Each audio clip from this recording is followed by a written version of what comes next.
Hello, and welcome to Let's Talk, a Tulsa World virtual town hall meeting. I'm Wayne Green, editorial pages editor of the Tulsa World. Today's town hall is graciously underwritten by the George Kaiser Family Foundation. Today, we're going to be talking about the COVID-19 pandemic and its impact on the fine and performing arts in Tulsa, and also why the arts are a critical source of solace and help during the pandemic. Our guests today are Keith Elder, Executive Director of the Tulsa Symphony Orchestra, and Susan Neal, Executive Director of Gilcrease Museum. Welcome to both of you. Good morning. Morning. We asked our readers what questions they'd like to see us ask today, and I want to get to as many of those questions as we can. Let's start by I'd like to start by having each of you describe how your group's normal activities have been changed as a result of the COVID-19 pandemic. Keith, why don't you start? Wayne, thank you. Yes. When you look back, it's been 2 months since the orchestra was last together, and that would have been March 13 is when we canceled. And since that time period, we've canceled 4 concerts. We have really ramped up our sort of online presence and online strategies. And we've done a lot of communication, internal with our board, staff, and orchestra, external with our donors and patrons. And with the canceled concerts, we've reached out to all of our ticket holders, and with that, we've offered a donation of the ticket value, a refund, or an exchange. And I will say that we're very happy that of the support of our ticket holders, because over 75% have donated ticket back to the orchestra. So when we look at this crisis, we've been sort of in it for 2 months now, and there's been a lot going on and a lot of change going on for the orchestra. And now we're sort of in a stage where we're looking towards the future, and we're setting stakes ahead and hope ahead as we're moving forward. Susan Neal, tell us about the Gilcrease situation. Certainly, and thank you for this opportunity, Wayne. Like Keith and the Symphony, Gilcrease has been closed for 2 months. Our grounds have remained open, but the museum itself has been closed. And in this period of time, we have really had to flip the classroom, so to speak. This crisis or this pandemic has changed everything about how we do business. My remarks would mirror Keith in how we are communicating with our board and our members, and a lot more high touch in Zoom meetings and GoToMeetings and every platform that we can think of. But really how it's changed us is how we communicate and how we are serving Tulsans. We have always been about making sure that we bring value to our community. And since we can't invite the world into the museum right now, we are having to be very creative about how we take the museum to the world. And that still is our commitment to the community, is that we continue to serve them in some relevant and meaningful ways. So Keith, the tickets you're not selling to concerts, and Susan, the admissions you're not being able to charge to people who can't come to your museum, those must have an economic impact on your organizations. Can you describe how that's hitting you, Keith? Sure. In looking at this pandemic crisis, I think Michael Kaiser from the Kennedy Center says it best. It's a 4-phased process. Phase 1 being the stay-at-home orders that have been happening. And that's when all the concerts were canceled. And, like I said, 75% of our ticket holders have donated back. During phase 1, the CARES package has happened, and we had the payroll protection plan that has come through. So in phase 1 on the performing arts, the economic impact has been not as significant as you would imagine. Phase 2 is the big impact, and that's where we're now going into. As everything starts opening up and people are going back to offices and restaurants and bars are happening, but everything's happening with social distances, that's where the performing arts are going to feel the significance of this economic impact. Because as a performing arts organization, we're about live music and bringing people together. And it's during this window here where we really need the support of the community, the support of our ticket buyers, and the support of our donors to help us get through to phase 3, which is when social distancing all of a sudden goes away, we all come back together, and we're celebrating and we're performing. And then phase 4 is basically getting back onto the new norm, or to the norm. And so, the big economic impact on the performing arts right now is going to be felt right here in this window as we're sort of opening up, but we're not yet able to do performances. Have you been able to keep your musicians on payroll? Have they made all their So at this point right now, thanks to the CARES Act and different funding, and that's the other thing about phase 1 is that funders and foundations have really stepped up and helped us through this first phase. And with that, we've been able to compensate our musicians, we've been able to compensate our staff, and it has been very for our musicians. That's a big thanks to our donors and to our ticket buyers. Susan, Gilcrease, different situation. What's been the economic impact of the loss of revenue there? Well, again, Keith is accurate in naming the phases of this transition as we try and recover from this. But our impact is felt immediately. Our economic impact is felt immediately in the very first phase. We have been closed, as we noted, for over 60 days. And we have estimated that since March 15th to the end of this current fiscal year, we estimate a loss of between $1.2 and $1.3 million in earned revenue. And that comes from admissions and store sales and people renting the facility and going to summer camp and potential sponsorships of exhibitions that will not take place right now. So we are already feeling that economic impact, and thankfully we too have members who are very interested in the long-term sustainability, and not just members, just the community and donors who are very interested in the long-term sustainability of Gilcrease. So we're hoping that we can manage to pick up in that revenue, but it will still continue on that loss even after we reopen, because our reopening will be a phased reopening, and whereas we aren't needing to sit people side by side, we will still need to maintain, as Keith said, some social distancing. And so we'll have time ticketing. We'll have fewer people that we're actually allowing in the museum when we finally do get to reopen. So it's going to be a slow process. It has to be a very safe process, though, and so that's our priority and our commitment to the community. So we will have to be very creative about our fundraising. Keith made reference to being able to take advantage of CARES Act funding to help maintain payroll. Has Gilcrease been able to do the same thing? Have you been able to use federal money to keep your people on payroll? I'm sad about this, and sad to report that, unfortunately, no, Gilcrease was not eligible for PPE. There is, within the Small Business Administration, an affiliation rule. And if you are affiliated with an organization that is larger than 500 employees, you will not be allowed to apply for PPE. So we were not. And so we have had to furlough a number of employees that will remain furloughed through July 31st. But the good news is that we have, through the National Endowment for the Humanities, recently applied for a significant grant that we are crossing our fingers and hoping that we can be awarded, that will help us bring back those much needed employees who are absolutely essential to our reopening safely, as well as all of the additional supplies and equipment that we'll need to address this particular circumstance. So we learn about whether or not we get that grant in June, and we'll go from there. So when you say if you're affiliated with a larger than 500 organization, would that be the University of Tulsa, which operates the museum, or the city? It is. It is. Yes. Yes.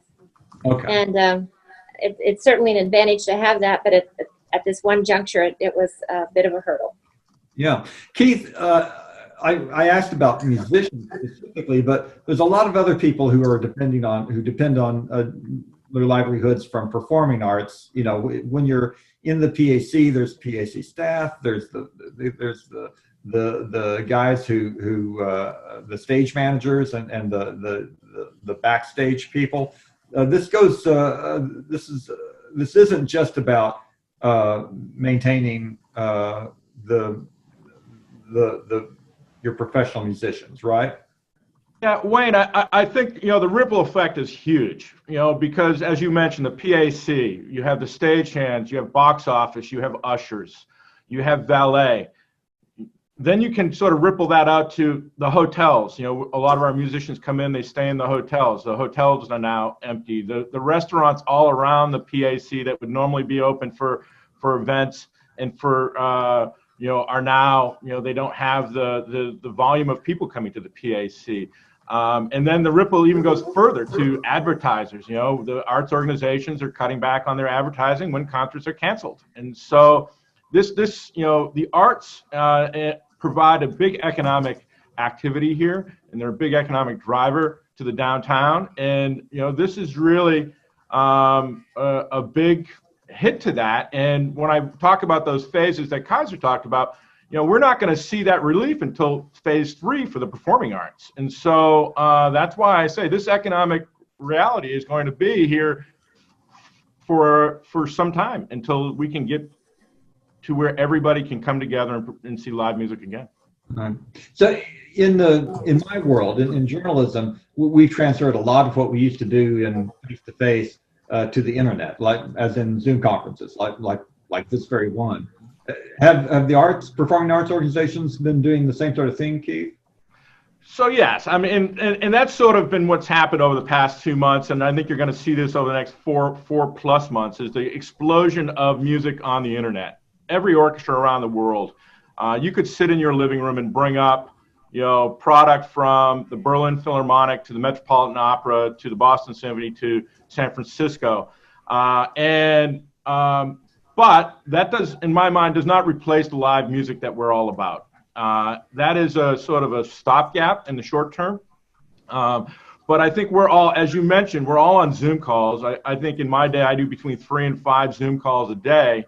We're getting screen fatigue. And we need to get that feeling of live music and that feeling of the energy and buzz in the room where we're all sharing something together.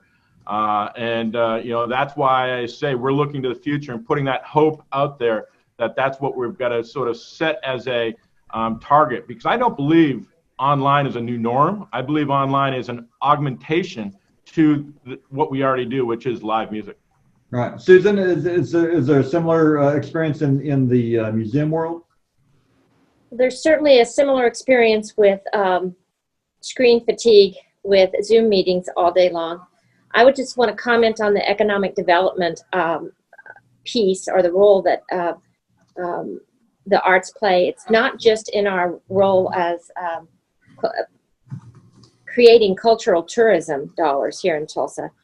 When you have that thriving arts community, which Tulsa has, you're able to attract an entirely new layer of economy with entrepreneurs, the creative class, innovators, creative businesses. And if we are not strong, a much larger portion of our economy craters. Mm-hmm. And I just think it's important that it's not just about the cultural tourism dollar that the arts bring to Tulsa. As right. far as how we are coping with communications and dealing with our outreach right now, we are so fortunate that about 6 or 7 years ago, several donors really wanted to see us digitize the Gilcrease collection and start putting it online. And that is a lifetime pursuit for any number of employees, and we'd love to be able to pay them all to help us do that. And that would be a whole new economy all into itself, to digitize 400,000 objects. But we have been able to digitize and put online for everyone to visit about 30,000 objects from the Gilcrease collection. And it's that digital foundation that has helped us really continue to communicate with the community in creative ways. Our curators have been able to do a deep dive into research and explain some secrets about the collection and share the collection with them digitally and talk about the archive. And that has been really helpful to have that digital piece.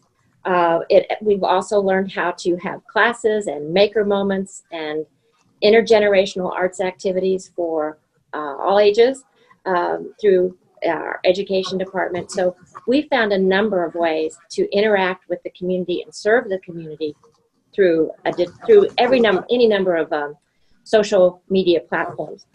But it's never as good as, I don't believe, I'm with Keith.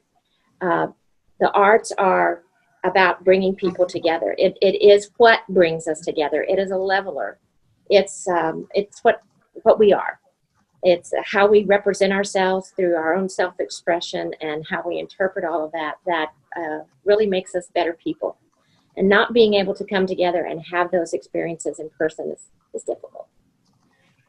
Keith, over the weekend we had this interesting performance by Tulsa Ballet of The Merry Widow online.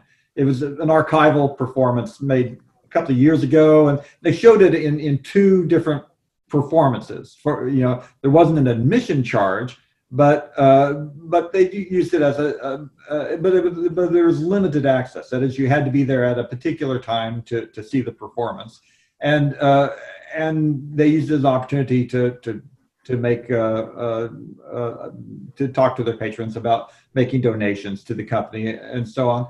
Is that a one-off kind of thing, or if the shutdown persists or if it renews, could this be a model that performing arts start using regularly and start charging admission for? Well, I mean, as we're moving forward, we're looking at many different options. And the orchestra, the beginning of May, and then also on June 2nd, we did a live performance, and a one-time only live performance where you have to tune in and watch it once. And then, the wonderful thing about a live performance is when it's over, it's a great memory. And that is one of the things that as we're moving forward, we've got to make sure that's still out there so that people can come together, even, virtually while we're working through this, to experience something together, as opposed to, all this content that we have out there that people can sort of pick and choose on their own time of what they want to watch, and I'll stop it here and start it later. We've got to be careful about that content.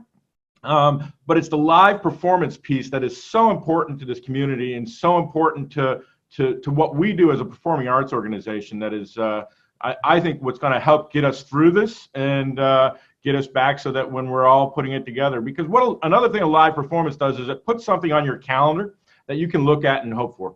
And you can schedule and say, I'm going to 6 o'clock on Tuesday watch the opera, the ballet, the symphony. And that's on your calendar. The other piece about video programs and video programs moving forward as a performing arts organization is that the quality standard is going to be a little different. We're used to watching television. We're used to watching items on screen that are at a certain level that is completely different than a concert level. And so as performing arts organizations, as content moves forward and, as this phase 2 moves forward, we're going to be having to look at the quality of what we're doing. A single camera static shoot will not suffice in this age of media. It's going to have multiple cameras. It's going to have to be visually as well as audibly interesting. And so these are the challenges facing in the short term some of our performing arts organizations. How many concerts did you say live concerts have been canceled at this point? We've canceled 4 live concerts, and that's the other piece for the performing arts, and especially performing arts in Tulsa, is that this crisis came at the end of almost everybody's seasons. Right. Whereas the museums with Susan and all the museums, this came at the point where people are going to the museums, and so we're going to feel that in September when concerts are back, and hopefully we're back performing again. But if not, that's where this economic effect on our industry is going to happen. What did the concert-going public of Tulsa miss? What performances didn't happen because of this? Well, the first one we did, and this is the only one that we postponed. We've canceled everything else and offered refunds, but the only one we've postponed, and this is our special concert, is Star Wars. And we're working on a new date of Star Wars with orchestra. And the advantage there is that, the new date that we're working on is going to have two concerts. We're going to do a matinee and an evening performance of that. So as opposed to just an evening. We lost, our violist, Jeff Cohen, was playing the block viola concerto with the orchestra. Luckily, we're salvaging that because on June 2nd, he's going to play that with as a live video conference or video performance with piano. Arlo Guthrie was going to come here and perform in the community with our orchestra. We lost that. We lost chamber music. So those are the pieces that we've lost. But as I've said, we're now looking to the future, to the pieces that are ahead, and the hope that we can look towards as we're coming out of all of this. Have you and the musicians and your patrons, have you started the discussion about what do we do with that first concert when we come back? I'm thinking that after 9/11, almost every orchestra in America started off with Adagio for strings, which is just the right tone for a lot of people. But what do you do in that first concert to acknowledge, hey, this is different from what you might have seen in the past. We're back and listen to this. Well, Wayne, for us, our hope is September is going to be our first concert back, and it's a birthday party for Beethoven. And so there's no better celebration than having a birthday party for Beethoven. Hearing the Emperor Concerto, Beethoven's Heaven, that is, we don't need to change that program. That is going to be a program that is just going to be full of excitement and energy. But the big thing for me coming back is not looking at pieces, but just looking at thank you, and thanking the audience, and thanking the community, and thanking everybody as they're supporting all of the arts. Because as Susan said earlier, the arts are not just an economic driver. The arts are the fabric of a community, and that is exactly what we do here. And as we're looking at building industry, and we're looking at people wanting to move here, they move here because of the fabric of this community. Susan, before the shutdown, Gilcrease had announced that the process of renovating the museum's main building was going to necessitate closing it in the future and basically rebuilding it from the ground up. How's the shutdown changed those plans or the schedule that you're looking at? Well, fortunately, Wayne, right now it is not changing the schedule. We are, just as we are working remotely on every other aspect of the museum, we are working remotely with architects on this project. The mayor has remained steadfast that we will deliver. It's a city project. He wants to deliver the city's projects that citizens voted on and approved. And we already have the public money in hand already, plus a $10 million gift from the A.R. and Mary Louise Tandy Foundation. So the money is in hand, and we are, with the mayor's commitment and the city's commitment and the ability to work remotely, we're forging ahead, and I hope it can continue that way. And one of my ambitions, when it is time to officially close the museum before construction begins, and I've shared this with Keith, is that we would love to have a partnership and Sunset Symphony at Sunset with the Tulsa Symphony, and before Gilcrease sunsets for a few years while we're under construction. And that's my hope, that we continue to gather and be able to partner with other arts organizations and really leverage our cultural amenities. Keith said that their first concert coming out is scheduled for September. At this point, when is Gilcrease scheduled to reopen in some fashion? And then when were you planning on closing for construction purposes? So if we are, like I said, if we are able to secure the NEH grant and open in late July, what we will really be opening to is the Shan Goshorn Show, which is a tribute to Shan's lifetime of extraordinary art. She has made such a difference in bringing an awareness of Native American women's abuse and suffering, and she has done so much to bring attention to that. We hope that we also do that with this particular exhibit, and it's called Weaving History into Art, and it will feature 4 other Native American artists whose work has been influenced by Shands. And so that will be in October. So like Keith, it's really this fall when we will have a really wonderful opportunity for people to gather again at the museum. In terms of when we would close for the actual construction project, that is still about 18 months away. Mm-hmm. But I asked Keith what concerts we didn't get to hear. Were there shows we didn't get to see at Gilcrease because of this?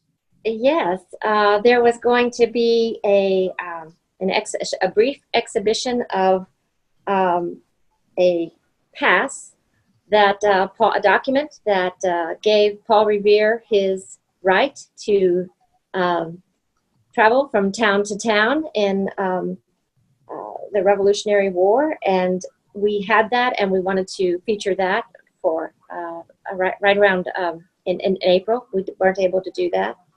We were hoping that we would open the Shan Goshorn show in June.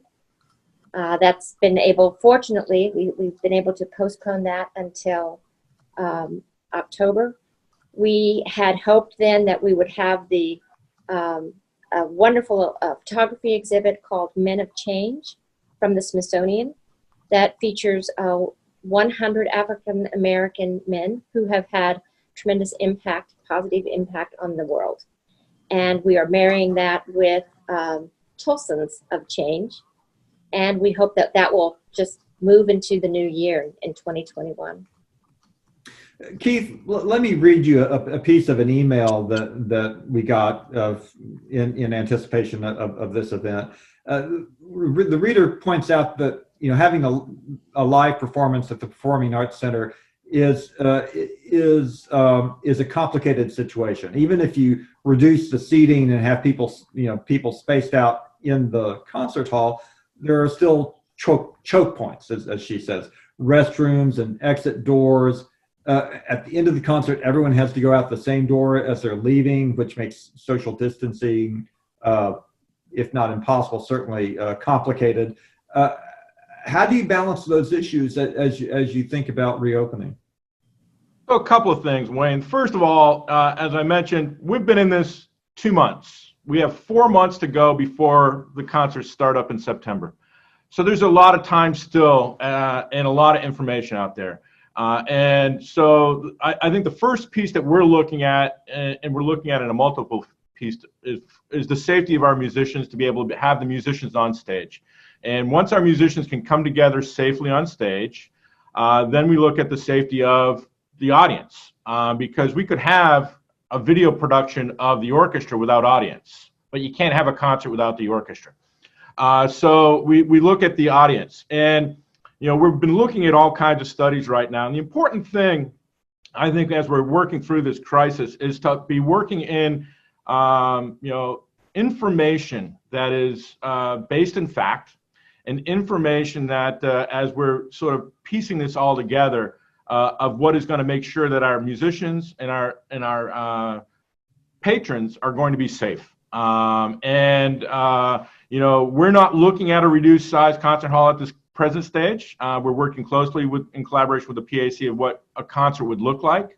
When you start looking at a reduced size or a socially distant concert hall, it's just economically not a viable situation. We're an organization that wants to perform live music for an audience. A couple of studies we've looked at is, one of the interesting things is South Korea, through this entire pandemic, Phantom of the Opera performed every night still. And they put they put protocols in place so that the audience was safe as they moved forward. Berlin Philharmonic and the Berlin Orchestras just did a big study of sort of an orchestra coming together and what sort of acceptable social distancing of an orchestra would you need, because you've got wind players, you have brass players, you have orchestra string players. And so we're looking at all that, but basically it is all, we're basing our information on, fact-based information, and working with the PAC, because we are not going to open and have any chance of jeopardizing the safety of our orchestra or our patrons.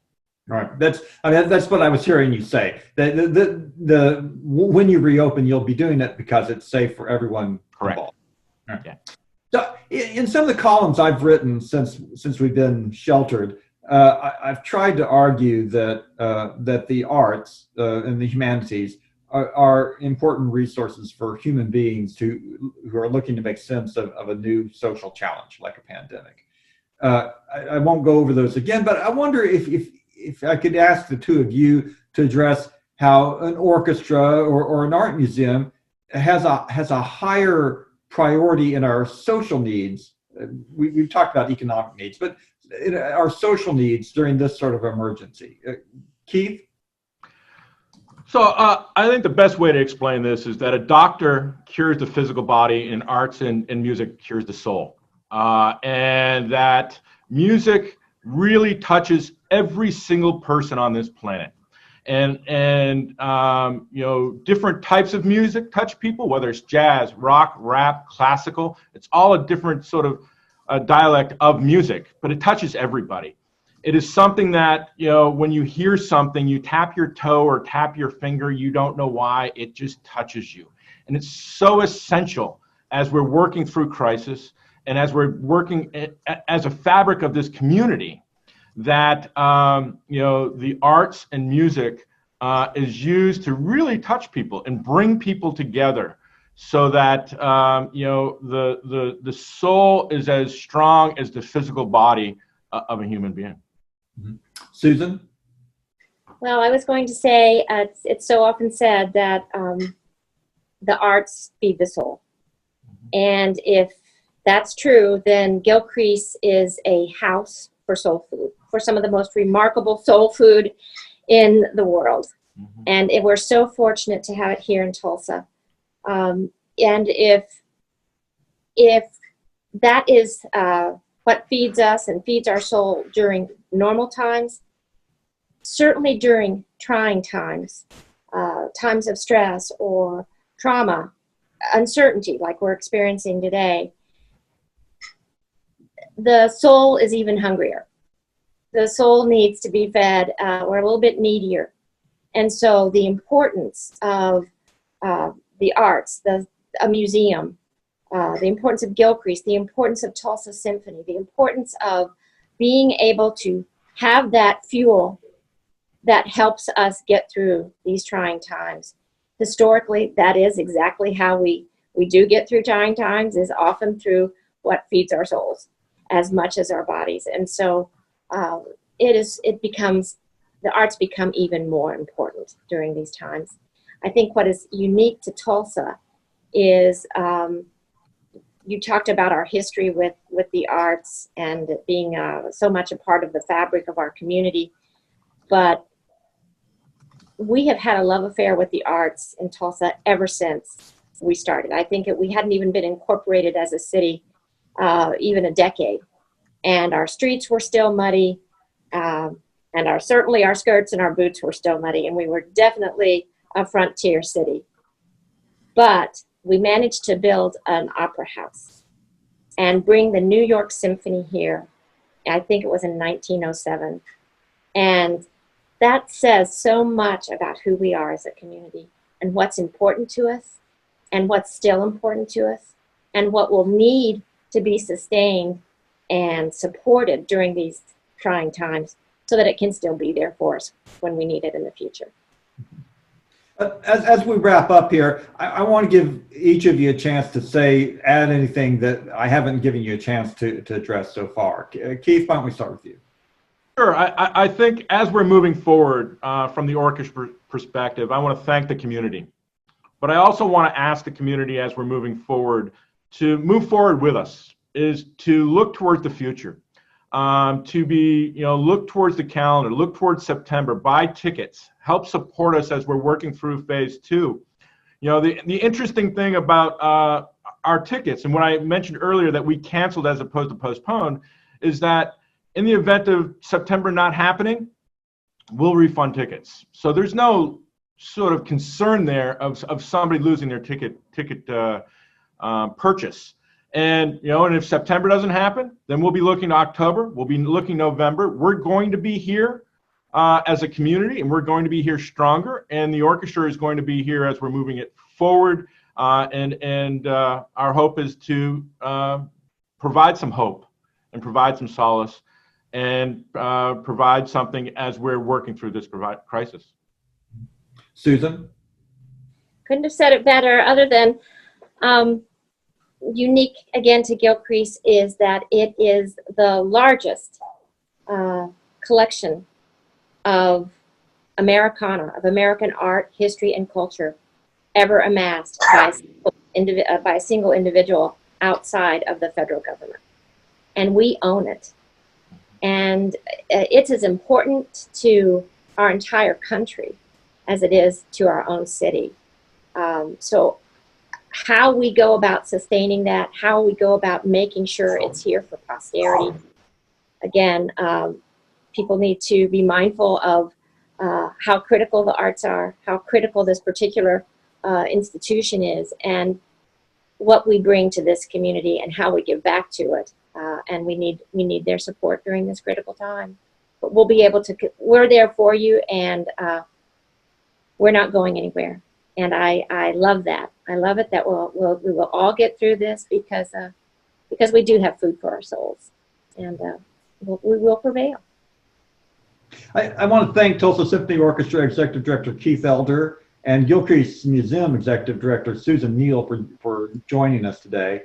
You've helped us understand a challenging situation and let us see why it's imperative that we preserve Tulsa's arts heritage. And there's no more basic parts of that arts heritage than our professional orchestra and our city-owned art museum that we treasure. Thank you too to our viewers today and to our sponsors, the George Kaiser Family Foundation. Please join us next week for our next Tulsa World Let's Talk virtual town hall, when we'll be looking at again at the impact of the COVID-19 pandemic on Tulsa and Oklahoma. I'm Wayne Green, editorial pages editor of the Tulsa World. Goodbye for now.